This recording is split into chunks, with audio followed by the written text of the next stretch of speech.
Thanks for taking a few minutes to see how easy it is to integrate Endgame with the Simplify Security Operations platform. To begin, let's go to the Simplify Marketplace.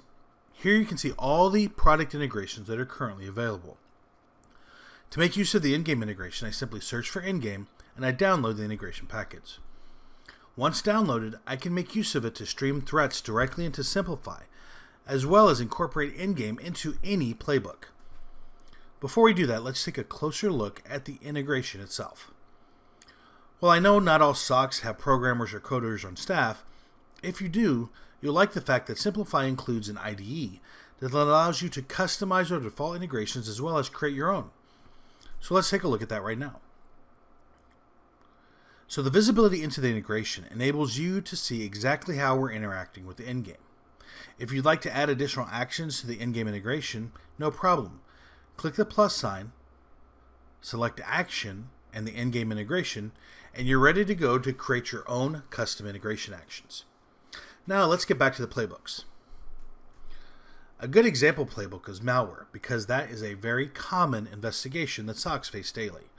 Let me show you how easy it is to not only create a playbook to triage, investigate, and respond to malware, but to use this malware investigation to initiate automated threat hunting with Endgame. So to begin, let's go to the playbook section of the platform. Here you can see in my environment, I have several malware playbooks already available.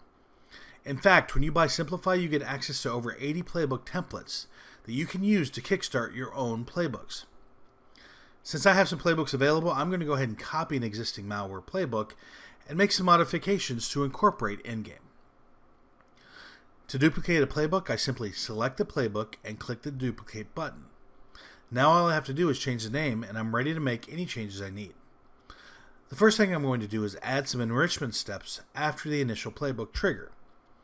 Here I'll grab information from Active Directory as well as additional endpoint data from Endgame. Now adding these steps is literally a snap. I select the action I want from the Actions tab and I snap it into the playbook like this.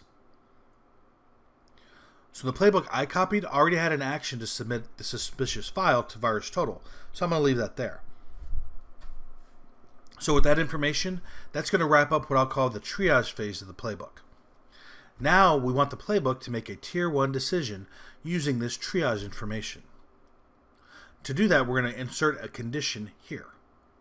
The condition is going to have some very simple logic that says if VirusTotal shows the file to be risky, we want to go ahead and proceed with the investigation.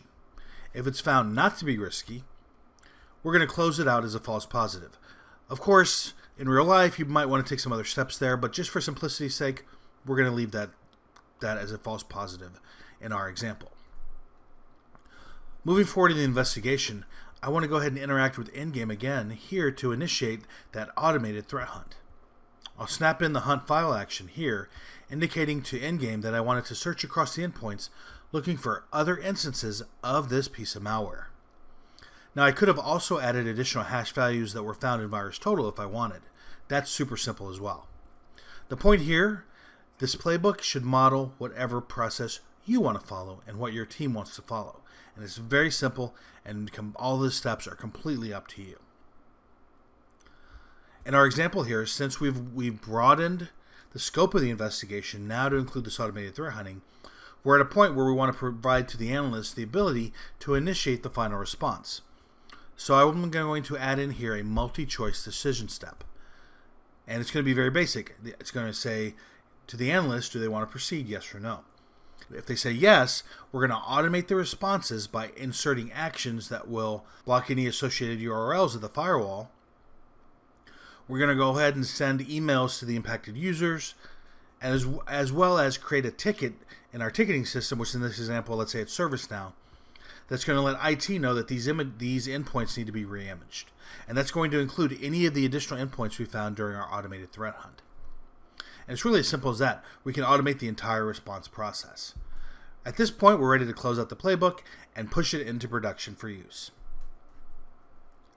Integrating Endgame into the Simplify Security Operations platform not only eliminates a lot of manual tasks, but it also boosts your ability for your team to uncover hidden threats. To learn more about the Simplify Security Operations platform or schedule a private demonstration, visit us at simplify.co.